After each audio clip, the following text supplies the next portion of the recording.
Let's bring in the roundtable now from our ABC team, Matthew Dowd, Cokie Roberts, and Pierre Thomas, along with former Obama advisor Van Jones, now with Crossfire and CNN, and former Bush White House press secretary Dana Perino from the 5 on Fox News. And I want to talk about Detroit in a minute, but first, let's begin with the president's speech on Friday. Remarkable and Matthew Dowd, quite different from the president's past speeches on race, the few that he's given, where he presented himself more as a bridge between white and black. Here he explicitly, to coin a phrase, stood his ground, spoke as a black man to the rest of America. I think it was a very telling speech, actually. I've watched people in public life a lot, and people in private life, and sometimes they have a conversation in order to inform somebody, and sometimes they're having a conversation out loud with themselves.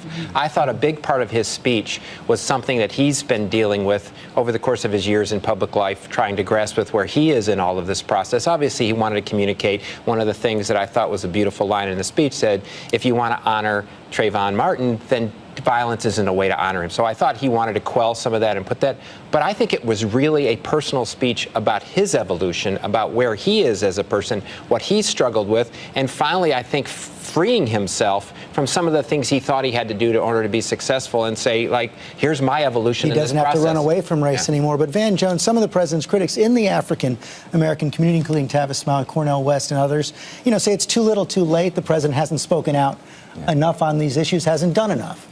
Well, there hasn't been that conversation. First, I think, let's applaud the president. He's supposed to be the educator-in-chief on a lot of these issues. And it would have been worse for the country if he had said, well, because I'm black, I can't talk about this. The fact that he was able to come forward and talk about it, I think, is a good thing. And, public leaders do this all the time. They talk about their background, if they're Irish, if they're Catholic. And also, Jimmy Carter, Bill Clinton, LBJ talked about race from a personal point of view, being white Southerners.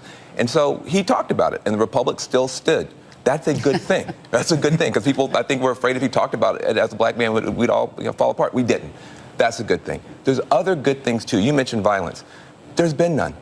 And not only that, these young people who've been speaking out have been very sophisticated politically. You've got Color of Change. They've got 1 million people online now. They're going to be working to fix stand your ground laws across the country in multiple legislatures. That's amazing. The Dream Defenders, a nonviolent sit-in protest with the governor's office, no violence. They have their own bill they're putting forward called Trayvon's Law. Positive things are coming out of this, and I think we should celebrate the fact that the young people had gone out and rioted, we'd be talking about them. They're not rioting. They're being sophisticated. We should applaud them. No rioting, and Dana Perino, relatively muted response from most conservatives to the president's Friday speech. Right. Well, part of that was that it comes on at 2 o'clock on a Friday, and there is reason for that, as you remember. I think that there was a much more practical reason for the speech as well. I agree with on the personal pieces of it, but earlier in the week, Attorney General Eric Holder had suggested at the NAACP meeting that there might be a federal prosecution brought against George Zimmerman on a civil rights charge.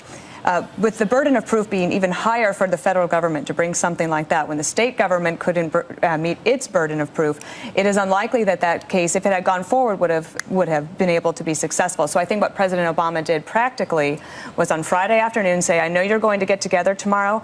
I'm glad that you are. I think that we've got a lot of work to do. But he signaled very strongly that there is not going to be a federal case. Pierre, both the president and Eric Holder got very personal in their speeches, sort of in feeling your pain speeches, but are those speeches really a substitute, as Dana points out, for pursuing these charges? They're walking the tightrope. The Attorney General talked about how he had to have a conversation with his son after seeing what happened with Trayvon Martin. And 30 years earlier, 40 years earlier, his father had the same conversation with him. In terms of the Justice Department, they are looking at the case. The FBI is aggressively pursuing the case. As Dana mentioned, look, it's a long shot to bring a federal prosecution. But I've been told by sources that they are going to examine all of the state's evidence, including stuff that they did not bring into trial.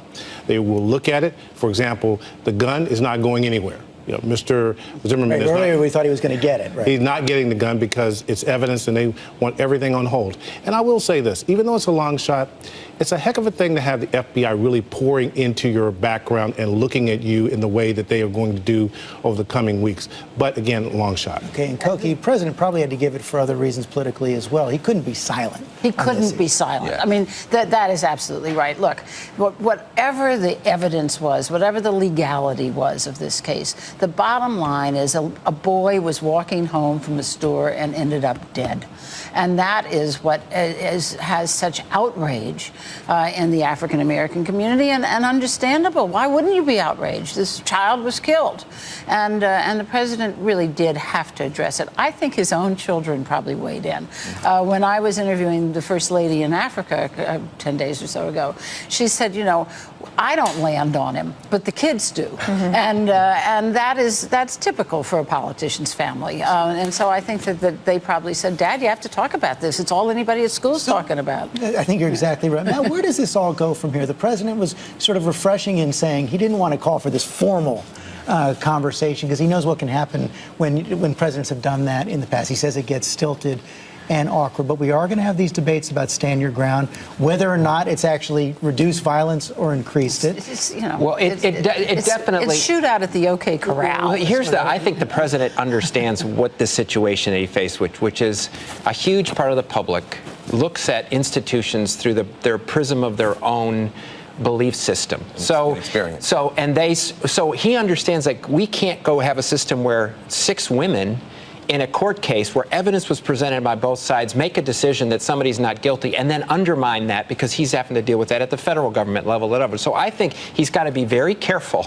that, like, our justice system actually worked there. The problem, I think, with the stand your ground laws, even though, as everybody says, it wasn't used in the defense, it does create an environment. It does create an environment and is in the water table that allows people to feel like more free willing to use a gun in the course of something. And his point about that, suppose Trayvon Martin was of age and had a gun and felt that he was threatened because he was being followed, and he could have used it. That in the stand your ground law. Now that is, worth a conversation. This is where it gets so complicated, Pierre, and I'll bring it to you and then to Van Jones as well. The evidence is mixed on whether it reduces violence or not. One thing we know for sure is that justifiable homicides have gone up a lot since stand your ground laws have come in, and that African Americans are much less likely to have their homicides found justifiable than white Americans. Well, again, through the prism of race, many African Americans believe that they won't get the benefit of the doubt if they use stand your ground on their behalf. And they believe in this case that Trayvon Martin would not have had an opportunity to stand his ground. And look, you can talk about this all you want. Race permeated that case, and many African Americans feel like that Trayvon Martin did not get justice. And you can say that the system worked properly and everyone's talking that way, but you have a significant part of American society, that being the African American community, that feels like it failed. And this gets to the nub of the problem. Dana, Perino, a whole lot of other Americans look at it and say it worked exactly the way it was supposed to work. Well, the other thing is that I think that they have to be careful about is, so the FBI has already looked into it. They actually looked into George Zimmerman, and they gave a full report to the state prosecution saying we can find no instance of any sort of racial undertones of George Zimmerman. And maybe they'll find something else if they turn over more things. I mean, I don't know what else they could find, but also I think that when a president speaks, it's to multiple audiences. So from the prism of self-defense, if you think of the young mother whose 2-year-old son was shot in the face by the 2 black teens that approached her in Atlanta, and that baby has died, why do presidents choose to speak about one case and not the other? That's why it's better maybe not to talk about any of them. They chose to talk about this one. I do think that the president was signaling we're going to have to move on. Good luck on stand your ground. When it becomes part of the national conversation, it's almost impossible to ignore, though. Yeah, I think that's right. I just want to say a couple of things. First of all, the stand your ground situation is very, very problematic. You have Marissa Alexander. That's the next big case. She's the African-American woman who tried to stand her ground and against her husband, against her abusive husband. She fired a bullet into the ceiling. She gets 20 years in jail for firing a shot into a ceiling, whereas somebody who fires a shot into a teenager is still walking the streets a free person. That is a reason for us to look at this. But there's something positive that has not been talked about from the right. Conservatives have weighed in. They said they are very concerned about the killings in Chicago and in other urban environments. African-American leaders have tended to dismiss that and say, well, they're just scoring political points against civil rights. They don't mean it. I think they may be too cynical. There may be a Jack Kemp a silent majority of conservatives that are heartbroken about the killings. There could be a right-left coalition to come together to try to talk about entrepreneurship, mentorship, public-private partnerships to stop these killings. That could be an outcome here. Let's not assume that when the president says we have pathways forward, we could actually come together over this, not come apart. Actually, which goes to this point of where Detroit is, which is our urban cores of this country. Detroit is actually the front and center of what's the problem we've had. In the urban cores, we've become much more homogeneous in our urban cores, where the suburbs are much different than our urban cores. The economy of the urban cores are much different. The money that is available for infrastructure. And Detroit was in the vanguard of that. And Detroit was definitely in the vanguard of that. I mean, Detroit 50 years ago, when our family lived there and my mother and father were raising kids there, was much different as you went up and then as you drove up Woodward Avenue 5 miles until you went into Bloomfield Hills and all that. But we do have an urban problem, and we do have a problem in this country where everybody is dividing by many different things. They're dividing by race. They're dividing by income. They're dividing by age. And that is going on throughout this country. The president understood this when he ran in 2008. I fault the president. I thought he spoke very well about it. He hasn't done much about it to bridge those divides. He gives a great speech. He hasn't done well. But I totally agree with you. If I were a Republican candidate for president of the United States, somebody like Chris Christie or somebody, I would have an urban-centered strategy, because if you can improve the urban areas, you're going to improve the economy of the country. And you do that, Dana Perino, even if you're not going to get urban votes, you do it to signal to the rest of the country you care. And it's good I think you do it because it's the right thing to do. If you think on education, that's the one piece you didn't mention.